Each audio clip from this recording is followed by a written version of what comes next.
What's going on, guys? One love out to everybody. We got UFC Fight Night, Sandhagen versus Sung.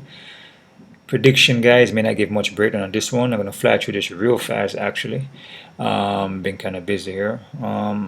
Before I get started, hit the thumbs up button, subscribe to this channel, check out my Patreon account for all my face-off prediction prop plays. Also, you can donate to my PayPal account. All right, help out the channel a little bit so I can do this more full time. Let's jump into this fight card real quick here. We got 13 fights. First fight here, we have Nikolas Motta versus Cameron Van Cap. I'm gonna push towards Motta here, guys. I feel Motta just a little bit more sharper with the technique, striking a little better, and Van Camp can leave his chin up in the air and can get countered. And Motta, like I said, is a little more experience. Have been in the Ultimate Fighter Brazil, believe Contender Series. I believe both guys have. I believe. Yep. So I'm gonna go with Motta here, guys. I'm gonna say Motta by decision, but I'm not confident because Van Camp really throw a while, man, and he's also a heavy hitter. And Nicholas is also a heavy hitter too. Alright, so Motta by decision. Next fight, we got Tony Gravel versus Javad Brazarat. Surprised this fight here is on the prelims card. I mean, it's a pretty good matchup here. Javad is a pretty good prospect here, and Tony Gravel is a veteran. The guy's an experienced guy, man. I mean, this fight here, though, man, I feel Tony Gravel have seen what Javad have. Like, he has faced those competition before, you know. But like I said, with Gravel, though, he can get submitted, and Javad is known to pull off submissions also. It's a pretty well-rounded guy here. Javad is going to have the 4-inch of reach, though, but I just feel Tony Gravel, you know, fought tough competition and has seen it. You know what I mean? So whatever Javad has or comes with, Tony already been there already. So, but again, Tony Gravel can get submitted, though, and he can get hurt in the foot. But Tony is pretty well rounded guy, strong wrestling base, and I believe he's an American top team also. I'm going to go with Gravel here, guys. I'm going to say Gravel by decision, but I'm not confident because Javad is not a bad fighter, man. Pretty smooth in the foot. Got takedowns, got grappling, got submissions, all right? But Tony Gravel by decision. Next fighter, we got Maria Agapova versus Gillian Robertson. This is a short notice for Agapova. Let's see from Agapova, she can't keep a pace. She have a hard time keeping a steady pace and can get taken down, but her striking is not bad. Fight long range. Robinson, we know striking is not the best, but it's been getting better. But she's known for taking you down and submitting you. Her ground game. Sorry, guys. Brazilian Jiu-Jitsu black belt, I believe. I'm gonna go with Robinson here. I just feel Agapova is just she can get taken down. You can close the distance on her. You can take away her range. You know, she likes to fight long, but you can close the distance and take that away from her. So once you can take it away from her, then you can put her in any position you want to put her and submit her. So I'm gonna go with Robertson here. I'm gonna say Robertson by first round submission, but I'm not confident though. But like I said, the striking from Robertson is not the best. If Agapova can avoid the takedowns, then Agapova could win. All right. Next fight, we got Trey Ogogin versus Daniel Zellhuber. I'm liking Zellhuber here, guys. 6-inch reach. Smooth in the striking, but with Ogden has 11 by submission. All his wins are by submission. So, but I see from Daniel, you know, well-roundedness is not bad. You know, can take the fight to the ground, can grapple, striking is pretty decent, fights long. I'm gonna go with Daniel Zellhuber here. I'm gonna say Daniel Zellhuber by KO guys in the first round. We got Loma Lookboonmee versus Dennis Gomes. I'm gonna go with Luma here, guys. Feel like she Thai based, a little more technical, little more experienced though. So I'm gonna go with Luma. I'm gonna say Luma by decision, guys. We got Trevin Giles versus Louis Cozy. Oh man, Giles been dropping the ball lately. Giles should win this fight, man. More experienced guy here. He's been there, seen it. I mean, Cozy gonna come forward with heavy hand striking, wrestling, but he gasses out and always looks to finish you in the first round. So Cozy gonna need to finish this fight in the first round. If he doesn't finish in the first round, Giles can pick him apart with his movement and striking. I feel Giles carry a better pace there, but again, if he gets clipped or hit on the chin, your face not meant to get a hit, then Giles can get knocked out, and that's what Lewis does. But I'm gonna go with Giles here. I'm gonna say Giles by decision, but Lewis could get a first round finisher, so be careful. Next fight, we got Damian Jackson versus Pat Sabatini. This is a good matchup here, guys. Both guys good on the ground, experienced guys, both guys, submission game. Jackson here going to have the 3-inch of reach. This is a tough one to pick here, guys, man. This can go either way, in my opinion. I mean, I can see Jackson getting a win. I can see Pat getting a win, too.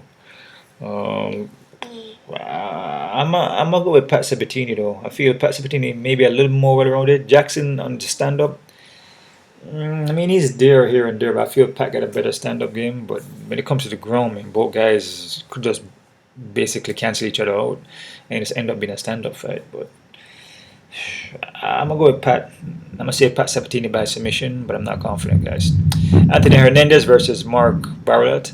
I'm gonna go with Anthony Hernandez here. I can see him more mixing it up more, striking and ground, and I feel like with Mark here, Mark looks to more strike, and if in his earlier fights he was getting taken down a lot, but he has work in that though. But I'm gonna go with Hernandez, and I'm gonna say Hernandez by decision, guys. Tanner Boser versus Rodrigo Nascimento. I'm liking Boser here. I'm gonna say Tanner Boser by KO in the first round, but not confident. All right, both big guys here. I mean, and anything is possible. Just take one shot, man. But I feel Tanner Boser, more experienced guy, seasoned guy, been there, done that. All right. Next fighter, we got Alan Akhmedovsky versus this is Joseph Pyfer. Pyfer. Pacifier. That's actually funny. I'm gonna go with Joseph here, Pyfer. I feel Joseph Pyfer more gritty, mentalish there. With Allen here, Allen looks like he doesn't have a good game plan. His IQ not that great, you know. So this happens, you know. But I'm gonna go with Joseph. I'm gonna say Joseph by KO in the first round, guys. Next fight, we got Andre Fili versus Bill Algeo. In the beginning here, I was kind of looking more for Andre Fili, but I don't know, Andre Fili just, I don't know, it's like, look like he may be in a decline, maybe. Could be wrong though, but he looked like he could be in a decline. Big Algeo been looking good, like he's been getting better and better, he's improving. Andre Fili is just, you know, it look like he's declining, you know, so. And Bill can take the fight to the ground, and his ground game is not bad. Andre Fili sometimes have troubles on the ground. I'm gonna go with Algeo here. I'm gonna say Bill Algeo by decision, guys. All right, but not confident because Fili is a pretty good fighter too. He's a very experienced guy. Next fighter, we got Chidi Njokuani versus Gregory Rodriguez. This fight here, man, Chedi is a very experienced guy, man. Bellator, he's gonna have a 4-inch of reach, good striking. Can get submitted though, but he has been working his takedown defense. But if you look at the guys he's losing to, Rafael Cavella, John Soto, Andrei Kozakov, those guys are from Bellator, and those guys are like high-level fighters in Bellator, man. So it's not, you know, Chedi is not an easy guy to beat, man. Especially with his reach and height, and his striking is on point, pinpoint accurate, man. One hitter quitter. Rodriguez, man, is, you know, he's not as experienced as Chedi is. He has a black BJJ, but he doesn't really use it though. And his last submission was 2018. Was his last sub. So I mean, he mostly strikes, but he's gonna grapple in this fight though. I can tell you that much. He's gonna go for takedowns, but can he consistently do that though without getting tired? You know what I'm saying? Because when you start striking and grappling, striking, you're gonna get tired and you gas yourself up, man. And with Chedi's a tall dude with knees and elbows, and I don't know, man. I just see Chedi winning this one, man. So, like I said, with Rodriguez, he's not consistently grappling like that and going for submission. If he was like just chain wrestling, then I say maybe. But he's been striking, so I'm gonna go with Chedi. I'm gonna say Chedi by KO in the first round.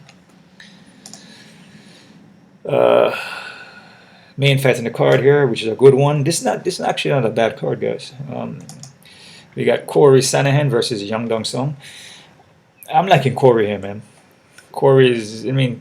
Sangdong is a versatile fighter too, and his ground game has been getting better, but his striking is on point. Very technical. Both guys are good, man.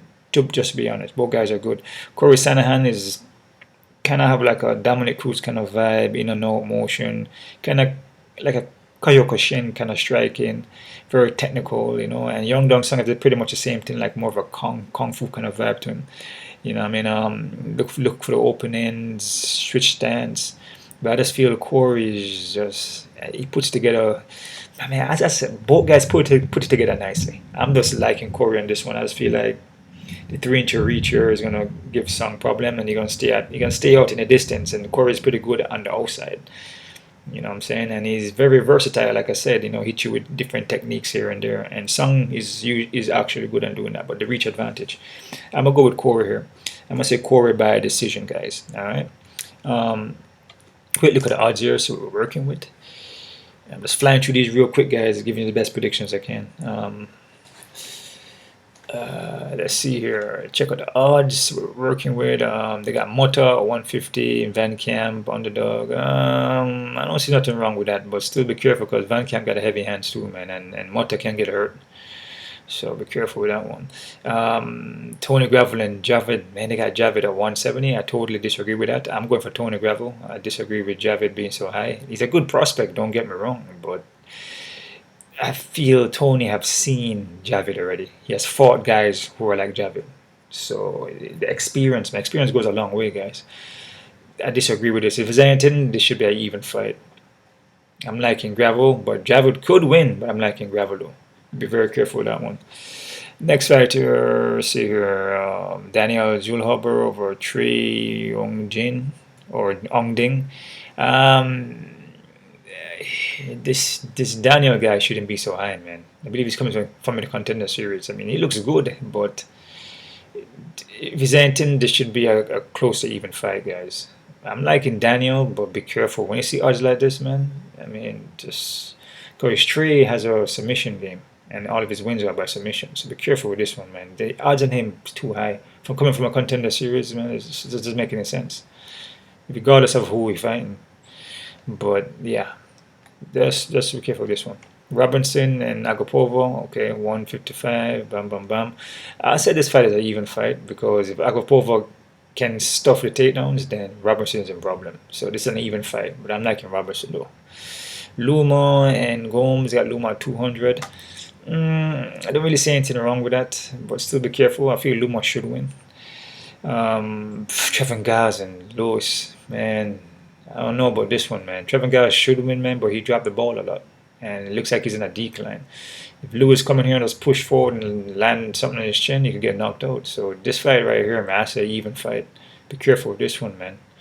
I like Giles though, but think Giles is too high in the odds because of his performance. Damian Jackson, Pat Sabatini, 200 here.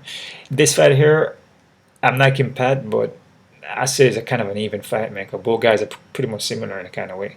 So be careful with this one, guys. I can see Jackson getting a win here too, man. So this fight is an even fight. I'm liking Pat, but be careful. Hernandez and Mark got Hernandez at 200. I don't see nothing wrong with that still. I wouldn't have Hernandez so high, maybe like 160. But I do see him winning though. But feel like he's too high in the odds. Boser and Nascimento. I'm liking Boser, 190, 170. I can see him getting a win here. I don't feel the odds on him is too high, so it's not too bad. Pyfer and Allen, damn, they got Pyfer at 540, dude, guys, man, I don't know about that, man, because Allen is a heavy hand striker, but his IQ not that great. So I mean, Pyfer this high coming from contender series, nah, man, be careful with this one, guys. If there's anything, this is an even fight. When you see odds like this, it's just gotta be careful, man, because there's not enough. The guys are not that experienced.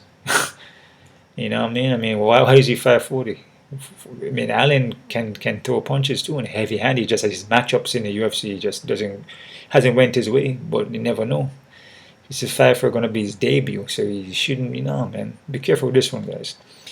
Phil and Bill. Philly and Billy, perfect. It's even fight because I do believe he can go either way. To be honest with you, I like in Bill Lego, but he can go either way. So it's perfect odds. Chidi and Rodriguez. Chidi is a slight favorite. Fine, close fight, man. Close to even. Some sides are gonna be even soon. It could be even. which is pretty much close, man. It's got even close fight. I don't see nothing wrong with this one. I'm liking Chidi. Rodriguez gonna have to take this fight to the ground, in my opinion. So, and look for maybe submission or just grind, which is probably been training just to grind, wrestle. I mean, that should be his objective here. But I'm liking Chidi, and it's perfect. It's close to even fight, even. So, Cory and Young, they had Cory at 190 something, 200. I don't disagree with that. I'm liking Cory for this fight. So that's about it there, guys. That's my odds breakdown. One love out to everybody. Keep on kicking, and